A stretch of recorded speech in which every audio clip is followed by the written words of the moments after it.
어린이 주일이죠. 네. 참 어린이 날이랑 이렇게 주일이랑 겹치는 건 참 오랜만입니다.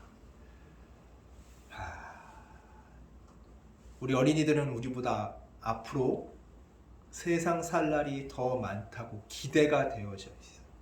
우리가 언제 주님 곁으로 갈지, 주님이 언제 우리 곁으로 오실지는 알 수가 없지만 우리가 통상적으로 일반적으로 어린이들은 이 세상을 우리보다 더 많은 세월을 살게 될 거라고 우리가 생각을 하고 있고, 그게 일반적인 상식으로 우리가 볼 수 있어요.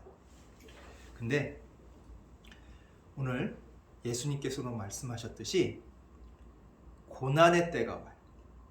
환난의 때가 와요. 이 고난과 환난의 때를 우리 지금 기성세대보다 우리 어린이들이 더 오래 시간 겪어야 될 거예요. 더 힘이 없을 때, 더 신앙이 더 깊지 못할 때 그런 시기가 옵니다. 이런 시기에 맞춰서 그 시기가 올 때 용기를 잃지 말라고 예수님께서 제자들에게 말씀하셨던 내용들을 우리 어린이들도 가슴속에 담아두고 있었으면 하고 하는 바람에서 오늘 말씀을 준비했습니다. 오늘 16절에 보면은 16절하고 19절에 보면은 제자들이 예수님이 하신 말씀이 마음에 걸렸어요. 어떤 말씀을 하셨냐면 조금 있으면 예수님을 더 이상 보지 못하게 될 거다. 그리고 또 조금 더 있으면은 예수님을 다시 보게 될 거다. 그러니까 제자들 헷갈린 거예요. 조금 있으면 우리가 예수님을 계속 따라다녔는데 조금 있으면 예수님 못 보게 된다는 건 또 무슨 얘기고, 또 그 조금 있다가 보다 더 후에 있으면, 더 시간이 좀 지나면 예수님을 다시 보게 된다는데 이게 도대체 무슨 말이냐? 제자들끼리 서로 묻기 시작한 거야. 야, 너는 이해했니? 너는 이해했니? 서로 묻는 거예요. 야, 예수님 무슨 의도로 얘기하신 거야? 서로 모르니까 서로 막 질문을 해요. 근데 예수님께서 웅성웅성 되는 걸 보니까 예수님께서 얘네들이 이해 못한 걸 아신 거야. 그래서 이해시켜 주느라고 말씀을 하세요. 야, 내가 이제 얘기를 해줄게. 그러면서 밝히 말씀을 하시는데 우리는 다 알잖아요. 예수님이 조금 후면 예수님 못 보게 된다는 것은 예수님이 십자가에 죽으시는 사건이고, 그 다음에 또 조금 더 있으면은 예수님을 다시 보게 된다는 것은 3일 후에 십자가에 돌아가신 지 3일 후에 다시 예수님께서 부활하셔서 제자들한테 보인다는 내용은 우리는 너무나도 잘 알고 있어요. 근데 제자들은 닥친 일이 아니니까, 미래에 일어날 일이니까 모르니까 이게 무슨 말씀하셨는지, 이게 무슨 얘기처럼 들리냐면 수수께끼처럼 들리는 거야. 이게 무슨 말씀이, 이 수수께끼 같아가지고 이게 도대체 무슨 말이지 하는데 예수님께서 그거를 풀이를 해주시는 게 20절부터 나와요. 그래서 예수님께서 이렇게 얘기하시는 거예요. 내가 쉽게 얘기해서 너희는 곡하고 애통한다는 게 뭐냐면, 예수님이 십자가에 죽으시니까 제자들이 이렇게 막 슬퍼하잖아요. 그때는 세상이 어떻게 해요? 기뻐하는 거예요. 왜? 세상은 예수님을 시험하고 자기들이 원하는 대로 예수님을 이끌어 가려고 했지만, 예수님은 누가 이끄는 대로 이끌림을 당하시는 분이에요? 맞아요. 하나님이 이끄시는 대로 이끌림을 당해서 가시는 거야. 우리도 지난번 설교에 어떻게 했어요? 우리는 누구의 이끌림에 당해서 가야 돼요? 맞아요. 성령님의 이끌림을 당해서 살아가야 되는데, 그 성령님의 이끌림으로 살아가지 않고 세상의 이끌림으로 살아가게 되면 세상이 원하는 대로 막 조종이 되는 거야. 세상이 원하는 대로 조정이 되면 세상은 우리한테 아무 소리를 안 해요. 같은 편이니까. 근데 세상의 이끌림 당하지 않고 누구의 이끌림? 성령님의 이끌림, 하나님의 이끌림대로 살면은 세상이 우리를 어떻게 할 수밖에 없어? 미워할 수밖에 없는 거야. 그래서 고난을 받는 거야. 하물며 예수님은 어때요? 하나님의 이끌림대로 사셨으니까 세상의 고난을 받을 수밖에 없단 말이에요. 그래서 이 세상의 고난을 받아서 세상은 예수님을 고난하고 박해하고, 그리고 예수님을 십자가에 매달려 놓으니까 좋죠. 자기네들이 원했던 것을 이루니까. 근데 어때요? 예수님을 따라 살던 사람들은 슬퍼할 수밖에 없는 거예요. 근데 이게 바뀌어. 한순간에 어떻게 바뀌냐면 예수님이 부활하심으로 인해서 슬픔이 뭘로 바뀌어요? 기쁨으로 바뀌는 거예요. 우리도 그와 마찬가지로 우리가 세상 살아갈 때 세상이 힘들고 세상의 그 아픔과 힘겨움에서 그냥 엎어져 있는 것이 아니라 무슨 희망을 갖고 살아? 부활의 희망을 갖고 사는 거예요. 우리도.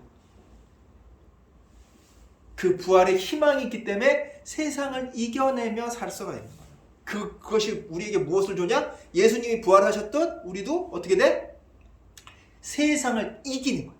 세상을 이긴 기쁨으로 살게 되는 거예요. 자, 이것을 예수님께서 뭘로 비유하셨냐면 우리 이제 애를 낳아본 경험이 있는 어머니들은 이것을 가장 마음속에 쑥 와닿을 거야. 뭐냐면 여자가 임신을 하면요, 이게 봐봐요. 아이가 하나 있으니까 몸이 무거울까요? 안 무거울까요? 무거워요. 무겁고 보면 임신하고 난 다음에 배꼽이 어떻게 되면 우리가 배꼽이 안에 쏙 들어와 있죠. 배꼽이 밖으로 톡 튀어나와요. 그만큼 이 아내가 이렇게 우리 많이 먹으면 배불러가지고 힘들잖아요. 그게 항상 있는 거야. 더 배부른 게. 그러니까 허리도 아프고 몸도 힘든 거예요. 그리고 또 그 아이가 나중에 막달이 되면, 아이 낳을 때가 되면 어떻게 돼요? 밖으로 나와야지. 안에 있으면 안 되잖아. 밖으로 나와야 되면, 밖으로 나올 때는 엄청난 고통이 있어요. 야, 저거 애플 수박만한 게 밑에서 쑥 나온다고 생각해봐. 찢어지는 고통이 있다고. 그 고통을 생각하면은 무섭고 두려운 거야. 근데 무섭고 두려움 속에서 그 출산의 그 고통을 딱 이겨내고 나면 어떻게 돼요? 애를 딱 안는 순간 어때요? 좋아요. 아팠던 게 싹 사라진대. 애를 보는 순간 내가 죽을 듯이 아팠던 그 기억들이 이 애를 딱 보는 순간 싹 사라진대. 그 뭐예요? 그 아팠던 순간, 그 고통의 순간이 뭘로 바뀌어? 기쁨으로 바뀐대요. 이와 마찬가지라는 거예요. 예수님이 부활하셨을 때 그 기쁨을 우리가 얻는다는 거예요. 그 기쁨을 얻기 때문에 제자들한테 걱정하지 말라고 이야기를 하는 거예요. 자, 그러면 이 얘기는 제자들에게는 앞으로 미래에 있을 얘기지만 우리는 제자들이 그게 경험했다는 것을 성경을 통해 다 알잖아요. 그러면서 예수님께서 그러면 아직 제자들은 경험을 못했으니까 25절에 이렇게 얘기하시는 거예요. 내가 이것을 비유로 너에게 일렀거니와 때가 이르면 다시 비유로 너에게 이르지 않고 아버지에 대한 것을 밝히 이르리라. 자, 이것을 비유로 일린 게 뭐예요? 비유로 일렀다는 얘기는 16절 조금 있으면 너희가 나를 보지 못하고 또 조금 있으면 나를 보리라 하신 말씀. 그러니까 수수께끼 같은 말이잖아요. 이것도 포함이 되고 아까 전에 목사님이 설명해준 임산부가 아이를 출산했을 때 이거랑 비유로 얘기했잖아요. 실질적으로 보지 못하고 이런 기쁨을 누릴 거야. 고통이 있지만 이게 이런 아이를 출산했을 때 그 기쁨처럼 너희가 누리게 될 거라고 비유하고 수수께끼 같은 말로 얘기를 해주신 거예요. 그러면 이제 예수님이 부활을 하셨어. 부활을 하셨으면 제자들이 이미 경험했죠. 그러면 이제 비유로 얘기할 필요가 있어요, 없어요? 없죠. 이제 경험을 다 했으니까 그 얘기예요. 이제 때가 이르면 다시는 비유로 너희한테 얘기해 주지 않겠다. 얘기할 필요가 없는 거야. 이미 그게 실질적으로 경험을 했으니까 비유로 얘기할 필요가 없이 이제 하나님에 대한 것을 내가 직접적으로 얘기해 주겠다는 거예요. 예수님 부활하시고 나서는 직접적으로 너희들에게 이거 해라, 요거 해라, 요것이다 라고 아예 못 박아서 그냥 누구나 그냥 이것대로 할 수 있게끔 다 알려주시겠다는 얘기예요. 자, 그러면 우리가 26절에 볼 때 예수님께서 중요하신 말씀을 하세요. 그날에 너희가 내 이름으로 구하는 것이요 내가 너희를 위하여 아버지께 구하겠다 하는 말이 아니라 이게 뭐냐면, 자, 이거를 잘못 이해하면 뭐냐면, 카톨릭 알죠? 카톨릭은 뭐라고 얘기하냐면, 성모 마리아 알죠?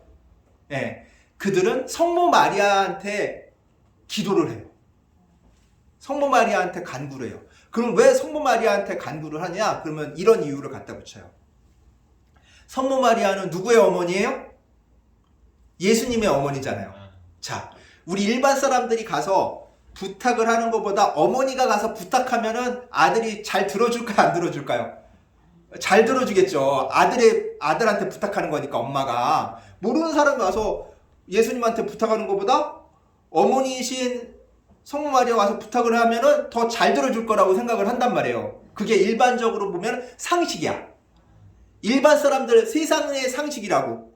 세상의 상식을 교회에 갖다 딱 적용시킨 거예요. 그러니까 야, 엄마가 부탁하니까 더 잘 들어주니까 우리가 엄마는 여자는 마음이 약하니까 마음이 약한 여자한테 가서 자꾸 부탁을 하면은 예수님이 그거를 하나님께 다시 고해서 하나님이 들어주실 거야 라고 생각을 하는 거예요. 근데 성경에는 뭐라고 얘기해요? 내가 너희를 위하여 아버지께 구하겠다 하는 말이 아니니라고 했어요. 이게 뭐예요? 우리가 예수님의 이름으로 기도하는 것이 예수님한테 부탁하는 게 아니라는 거예요. 우리가 예수님을 통해서 하나님께 부탁하는 것이 아니란 말이에요. 구하는 것이 아니란 말이에요. 예수님이 중간에 있어서 예수님을 통해서 하나님한테 간구하는 것이 아니라는 얘기예요. 이 얘기는 뭐냐면 너희가 내 이름으로 구할 것이오 라고 돼 있어요. 내 이름으로, 예수님의 이름으로 하나님한테 다이렉트로 직접적으로 이야기하면 하나님이 직접적으로 들어주신다는 얘기예요. 하나님이란 어떤 길을 열었어요? 예수님이라는 통로를 통해서 하나님과 직접적으로 우리가 무엇을 할 수 있는? 알을 수 있는, 대화할 수 있는 길을 열어주신 거예요. 예수 이름으로 너희가 기도하면은 이루어진다는 거예요. 예수 이름으로. 우리가 그래서 기도할 때 뭐래요? 예수님의 이름으로 기도합니다라고 하는 거예요. 예수님의 이름으로 구하는 거예요. 그럼 그거를 누가 들으셔? 예수님이 들으시는 게 아니라 하나님이 들으시고 이루어 주신다는 거예요. 네. 이게 우리 믿음을 가진 사람들이 해야 될 상식이자 태도예요. 근데 세상 상식이 기반이 돼서 하나님의 말씀을 그 위에 얹으면요, 엉뚱한 얘기를 하는 거예요. 카톨릭처럼. 그 성모를 섬길 수밖에 없어. 성모상 이렇게 놔두고서 거기다 빌 수밖에 없는 거야. 왜? 나의 간구와 나의 바람이 더 잘 이루어지게 하기 위해서는 어떻게? 기도를 해야 되는데 내가 직접 기도하는 것보다 누구한테 부탁해서 하는 게 나아? 성모 마리아한테 부탁을 해서 좀 더 우리 세상에서 그렇잖아. 어떤 일이 이루어질 때 좀 그 일이 빨리 이루어지게 하기 위해선 뇌물을 쓰잖아요. 그 뇌물 쓰는 거랑 똑같은 거야. 그리고 내가 아는 사람 중에서 그 일에 좀 영향력을 가진 사람한테 부탁을 해서 그 일이 이루어지도록 그러잖아요. 그렇게 하는 것이 교회 안에 들어온 거예요. 그게 마치 오래되다 보니까 그렇게 해야 되는 줄 알고 그렇게 따르는 거야. 그리고 그 말을 들으면 지극히 그렇게 설명을 들으면 야, 예수님의 어머니니까 예수님 어머님한테 부탁하는 게 더 잘 이루어지지, 이 얘기 들으면 그럴듯하잖아요. 그럴듯하잖아. 그러니까 믿게 되고 더 따르게 되고. 근데 성경에는 어떻게 돼요? 예수님이 아예 못 박으셨어. 나를 거쳐서 하는 게 아니다. 누구한테? 예수님의 이름을 가지고 부탁을 하면 누가 이루어 주신다고? 하나님이 곧바로 받으시는 거예요. 우리의 기도를. 누구를 거쳐서 받는 게 아니에요. 이거를 알려주신 거예요. 이게 우리의 상식이 돼요. 세상 것이 우리의 상식이 되는 것이 아니라 성경 말씀이 우리의 상식이 돼야 돼요. 우리가 말씀을 우리가 제대로 모르면 엉뚱한데 어떻게 돼요? 휘둘려요. 사탄은 항상 무엇을 이용하냐면 그럴듯하게 얘기해요. 세상도 그럴듯하게 얘기해요. 근데 성경 말씀은 그럴듯하게 얘기하지 않아요. 그냥 이것은 이거다라고 확증적으로 얘기해요. 단순하죠. 단순하니까 사람들이 믿어요, 안 믿어요? 안 믿어요. 복잡하면 믿어요. 허황되면 믿어요. 근데요, 단순하고 명확하잖아요? 안 믿어요. 자기가 경험해봐야 믿어요. 경험해봐야 믿어요. 그게 세상이에요. 경험해도요, 의심해요. 의심해요. 그게 세상이에요. 생각을 해봐요. 자, 옛날 사람들이 지금 자동차가 없던 시절에 말이 안 끌고 자동차 이제 바퀴 달린 것이 직접적으로 막 간다고 미래를 본 사람이 있다고 쳐요. 간다고 얘기하면 그 사람들이 믿을까요? 안 믿겠죠. 마찬가지예요. 봐야지, 경험해야지 믿는다고요. 하나님 말씀은 그거랑 마찬가지예요. 미래까지 모든 시간들을 다 관통을 하시기 때문에 그 장래일을 얘기를 하셔도 우리가 못 믿어요. 왜? 우리 상식이랑 맞질 않으니까. 앞으로 그런 일이 일어나요. 그래서 세상은 우리 편이 아니에요. 우리는 그런 세상과 같이 살아야 돼요. 그렇기 때문에 우리가 무슨 시기가 온다고요? 환난의 시기, 고난의 시기가 오는 거예요. 그 시기가 지금 우리 어디 앞에 아니면 바로 눈앞에 와 있어요.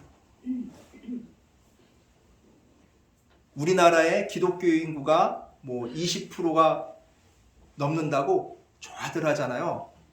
과연 그 안에 진짜 말씀 이 자체가 상식이 되는 사람이 몇 프로일까? 세상 상식 위에 말씀을 두고 사는 사람이 더 많을까? 말씀에 기반해서 세상 상식을 위에다 두고 그 어떤 세상 상식도 말씀을 침범하지 못하는 그런 진짜 말씀이 상식이 되어 사는 사람이 몇 프로일까? 우리 기독교인 중에. 그걸 생각해 보면은 정말 적은 숫자가 진짜 하나님을 믿고 따르고 살고 있는 거예요.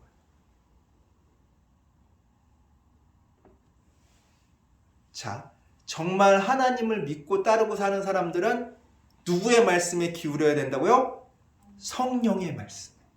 지난번에 성령의 말씀, 세상 이야기에 귀를 기울이는 것이 아니라 성령의 말씀에 귀를 기울여야 된다고 했어요. 근데 뭐에 먼저 기울여? 세상에 먼저 귀를 기울여. 아, 세상이 이렇게, 세상이 이것이 옳다고 하는데, 세상이 옳다고 하는 것이 과연 하나님의 말씀, 성령의 말씀이랑 합한 건지 아닌지를 내 안에 성령님이 얘기해 주실 때 그 성령님의 인도하심에 따라가느냐, 아니면 세상이 말하는 것에 따라 사느냐, 거기에 드러나요. 그럼 우리는 세상의 그런 이야기가 아니라 하나님 말씀에 귀 기울여 살아야 되는 사람이면, 그것으로 만약 산다고 치면은 세상이 우리를 미워할까요? 좋아할까요? 미워할 수밖에 없는 거예요. 그러면 고난을 받을 수밖에 없어요. 이 고난을 받고 이 환난을 당할 때 예수님께서는 우리에게 어떻게 대처해야 되는지를 알려주셨어요. 자, 우리 29절 한번 말씀 볼까요? 제자들이 말하되 지금은 밝히 말씀하시고 아무 비유로도 하지 아니하시니 우리가 지금에야 주께서 모든 것을 아시고 또 사람의 물음을 기다리시지 않는 줄 아나이다. 이로써 하나님께서부터 나오심을 우리가 믿사옵나이다. 이게 뭐냐면 제자들이 예수님께서 비유를 안 하시고 직접적으로 하나님 어떻게 해요? 내가 아버지께로 세상에 와서 다시 세상을 떠나 아버지께 가야 된다고 얘기하셨을 때 제자들이 이제 예수님이 하나님한테 다시 돌아가는구나 직접적으로 얘기해 주니까 이제 알겠다고 믿습니다라고 얘기하는데, 제자들의 믿음은 어떤 믿음이냐면 작은 믿음이에요. 적은 믿음이에요. 약한 믿음이에요. 왜냐면 그 믿음이 적을 때 이제 환난이 왔을 때, 즉 예수님이 십자가에 매달려셔서 돌아가셨을 때 제자들 예수님 곁에 있었나요? 없었어요. 다 도망갔잖아요. 뿔뿔이 다 흩어질 걸 예수님이 또 32절에 얘기해요. 야, 제각기 너희 다 흩어질 거야. 응? 근데 나 혼자가 아니라 누구랑 같이 있어? 하나님이 나랑 같이 계셨으니까 걱정하지 마. 너희들이 흩어질 거 다 알아. 도망갈 거 다 알아. 내가 이거 얘기하는 이유는 너희 안에 평안이 있게 하기 위해서야. 너희가 이런 어려움을 당하고 힘들어하고 그렇게 나를 모른 척하고 도망갈 수도 있지만, 도망갔지만 나는 너희들한테 탓하려고 얘기하는 게 아니야. 너희 앞으로 잘못할 거니까 반성해라고 얘기하는 게 아니라 평안을 누리게 하기 위해서예요.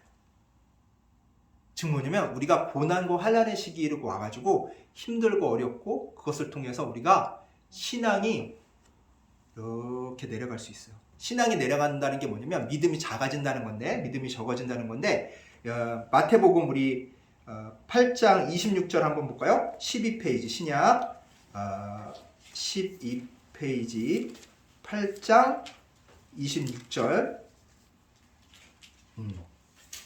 한번 읽어주실래요? 8장 26절. 예수께서 이르시되 어찌하여 무서워하느냐 믿음이 적은 자들아 하시고 곧 일어나사 바람과 바다를 꾸짖으신데 아주 잔잔하게 되거늘. 네, 뭐예요? 믿음이 뭐한 자들아? 믿음이 작은 자들아, 적은 자들하고 꾸짖으신 거예요.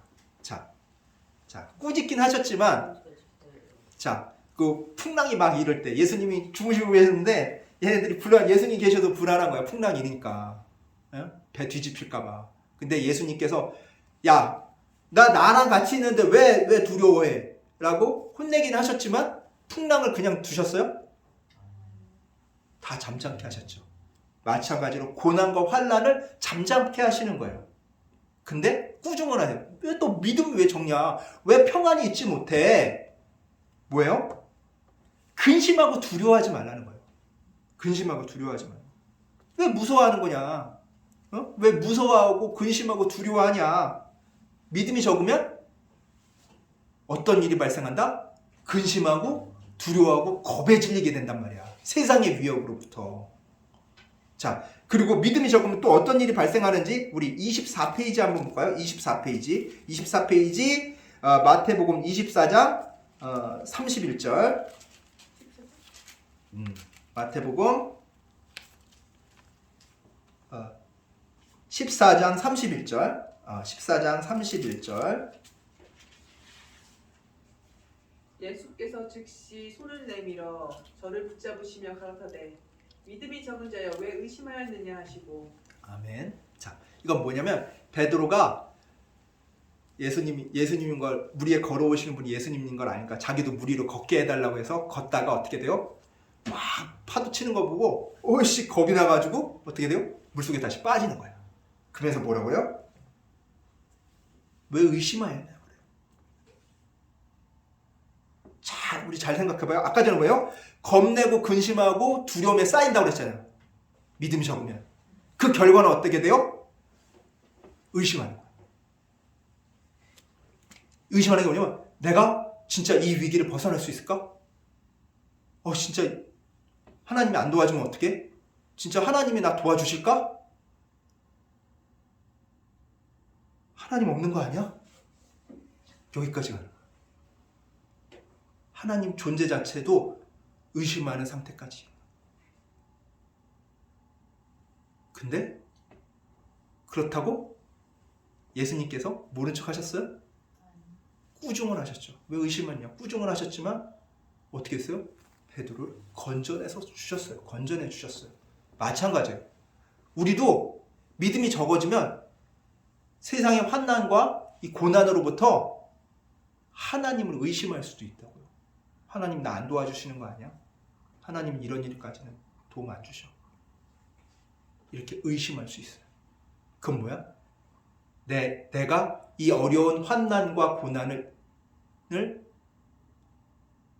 에서 벗어날 수 없다는 뭐가 생겼기 때문에? 두려움이 있기 때문에 그래요.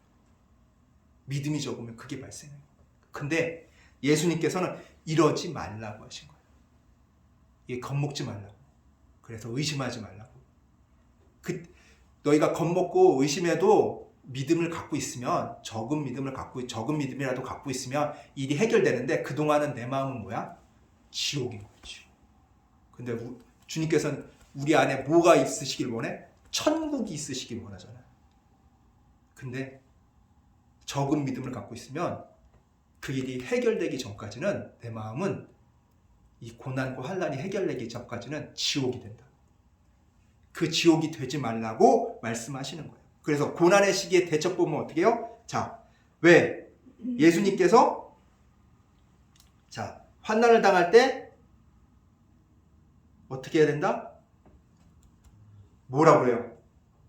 환난을 당할 때 평안을 누리라고 하죠. 평안. 아니, 환난을 당하는데 어떻게 평안해? 고난을 당하는데 어떻게 평안해? 근데 그 이유가 있어요. 누가 이긴다고? 예수님이 이겼대요. 세상을 이겼대요. 즉 뭐냐면, 고난의 결과가 미리 정해져 있대요. 뭐예요? 예수 그리스도가 승리하는 걸로 정해져 있대요. 내가 고난을 당하고 힘겹고 믿는 자들이 이렇게 어려운 것은 나와 세상과의 싸움이 아니라는 거야. 누구와의 싸움? 하나님과 세상과의 싸움이라는 거예요. 근데 여기선 누가 이겼어? 이미 예수 그리스도께서 이기셨다는 거야. 승리가 이미 정해져 있으니까 뭐 하지 말라? 평안하라. 두려워하지 말라. 겁먹지 말라는 거예요. 이미 결과가 정해졌는데 네가 어려운 거 알아. 힘든 건 알아. 근데 겁먹지는 마. 두려워하지는 마. 이것을 벗어날 수 없다고 여기서 무릎 꿇을 거라고 걱정하지 마. 힘든 건 사실이야. 힘들어. 근데 걱정하지 말라는 거예요. 그리고 고난의 때에 우리가 청 힘들잖아. 너무 힘들어서 죽겠어요, 이제. 걱정하지 말라. 뭐라고 얘기하셨어요? 누구의 이름으로 구하기만 하면 된다고 그랬어?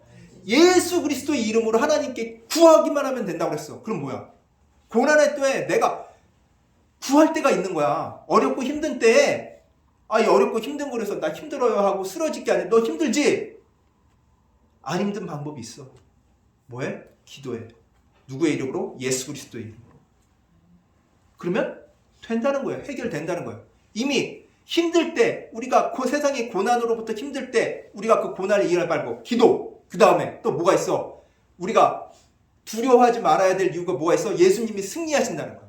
그래서 결과적으로 우리가 고난이 딱 왔을 때, 힘든 일이 왔을 때 어떻게 해야 돼? 담대하라는 거예요. 당당해지라는 거야. 나는 이 어려움으로부터 쓰러지지 않아.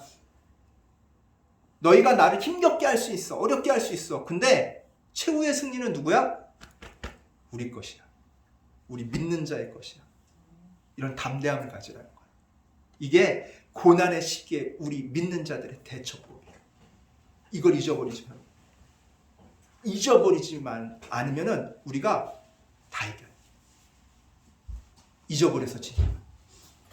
잊어버려서 내가 힘겨울 때 이제 힘겨우니까 이제 항복해야지. 세상에 항복해야지. 아니요. 세상에 항복하는 게 아니라 뭐 해야 돼? 기도하면 돼. 그리고 이거 상황이 불리한데 이렇게 고난이 와가지고 이렇게 진짜 말도 안 되게 사탄에게 유리하게 돌아가는데 이거 어떻게 세상이 다 이렇게 다 등 돌렸는데 근데 누가 이긴다고 그랬어? 세상이 이긴다고 그랬어? 하나님이 이긴다고 그랬어? 하나님이 이기신다고 그랬잖아. 근데 뭐가 걱정이야? 이미 이기는 자가 정해져 있는데 싸움이 정해져 있는데 한때 잠깐 저들이 융성해지고 강해지는 모습을 보고 우리가 질 것 같아. 이렇게 겁먹을 필요가 없다는 거예요. 겁먹지 마세요. 두려워하지 마세요. 근심하지 마세요. 그럴 때마다 걱정과 근심과 두려움이 오면은 뭐 해야 돼? 기도. 맞아요. 기도하면 돼. 기도하면 해결돼. 그래서 늘 어떠한 상황과 처지와 형편이 있더라도 늘 기쁨이 넘치는 큰 믿음을 갖고 사는 우리 주천양교회 성도님들 되시기를 간절히 축원합니다. 기도하겠습니다. 사랑과 은혜가 가득하신 하나님 아버지 감사합니다. 오늘 어린이 주일을 맞이하여 주님 말씀을 전했습니다. 앞으로 세상 살 날이 더 많이 기대되는 우리 아이들이 이 말씀을 가지고 이 고난의 시기에 기도로 그리고 기쁨으로 항상 세상에게 담대하게 맞서 싸워 나갈 수 있도록 주여 이끌어 주시옵소서. 감사드리며 우리 주 예수 그리스도의 이름으로 기도드리옵나이다. 아멘.